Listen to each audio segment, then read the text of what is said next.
বাবা বিজেপি ছেলে তৃণমূল। অভিযোগ রাজনীতি নিয়ে তর্কাতর্কির জেরে ধারালো অস্ত্র দিয়ে বাবাকে কোপালো ছেলে। এলাকায় চাঞ্চল্য। বাপ বেটা মারামারি করেছিল, ওই পাটে পাটে তো বিয়ে হচ্ছিল। ছেলে টিএমসি করে, বাবা বিজেপি করে। মাঝে মাঝে এমনি হয় আসেন। বাবা বিজেপির একনিষ্ঠ কর্মী, ছেলে সক্রিয় তৃণমূল।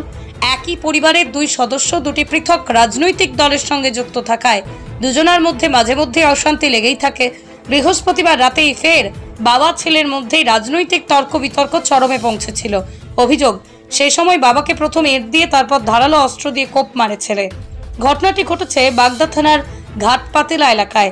আহত বাবা কালী সাঁতরা, তার হাতে পিঠে ধারালো অস্ত্রের আঘাত লাগে। জখম হয়েছে অভিযুক্ত ছেলে মাধব সাঁতরা। গুরুতর জখম বৃদ্ধকে স্থানীয়রা ও পরিবারের সদস্যরা উদ্ধার করে প্রথমে বাগদা গ্রামীণ হাসপাতালে নিয়ে যায়। সেখান থেকেই তাকে বনগাঁ মহকুমা হাসপাতালে রেফার করে চিকিৎসকরা। বাপ ছেলে মারামারি করেছে। হ্যাঁ, বাবাও ছেলে মিলে কিছু হয়েছে। প্রথমে বলছে ওর মা ইট দিয়ে মেরেছে, তারপরে আবার ইট দিয়ে মেরেছে।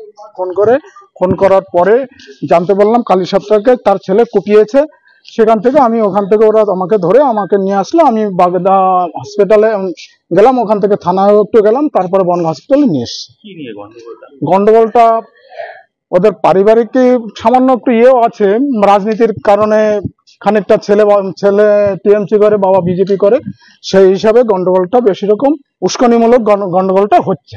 কালীবাবু স্ত্রী বলেন, স্বামী বিজেপি করে, ছেলে তৃণমূল করে। দুজনের মধ্যে মাঝে মধ্যেই ঝামেলা হয়।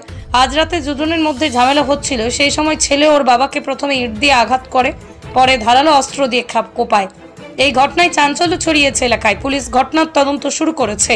এ বিষয়ে বিজেপি বনগাঁ সাংগঠনিক জেলা সভাপতি দেবদাস মণ্ডল বলেন, এই সমাজটাকে নষ্ট করে দিয়েছে তৃণমূল। জাতি ভেদাভেদ, পরিবার ভেদাভেদ সবটাই নষ্ট করে দিয়েছে তৃণমূল। দেখুন, এই সমাজটাকেই নষ্ট করে দিয়েছে তৃণমূল। জাতি ভেদাভেদ, পরিবারে ভেদাভেদ সবটাই ধ্বংস করে দিয়েছে। আজকে দেখুন, যে জন্ম দিয়েছে বাবা, ছেলে তৃণমূল, সে দল অন্য দল করতেই পারে। কারোর স্বাধীন রাষ্ট্রে কেউ অন্য দল করতেই পারে, কিন্তু সংসারের মধ্যেও এর আগুন লাগিয়ে দিয়েছে। এর নাম হলো তৃণমূল।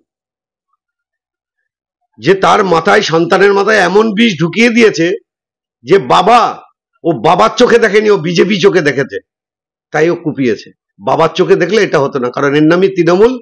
সংসারে ভেদাভেদ, স্বামী স্ত্রীতে ভেদাভেদ, রাস্তাঘাটে ভেদাভেদ, সমাজে ভেদাভেদ, পাড়ায় ভেদাভেদ এবং জাতিগত ভেদাভেদ এই তৃণমূল করে। তাই তৃণমূলকে তাড়াতে হবে, নাহলে এরপরে এই বাংলায় মনে হয় না আর মানুষ থাকতে পারে। অন্যদিকে এই বিষয়ে তৃণমূল বনগাঁ সাংগঠনিক জেলা তৃণমূল সভাপতি বিশ্বজিৎ দাস বলেন, এটা পারিবারিক একটা গন্ডগোল। বিজেপি অযথা রাজনৈতিক রং দেওয়ার চেষ্টা করছে।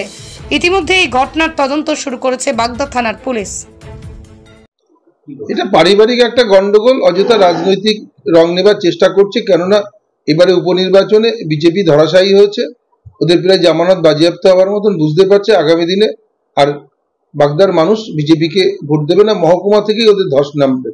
অতএব সেই জন্য নানা রকম চক্রান্ত করছে, সন্দেশখালীর মতন চেষ্টা করছে নানা রকম ভাবে কমপ্লেন করে হেয় করবার জন্য। এতে কোনো কাজ হবে না, মানুষ ঠিক বুঝেছে।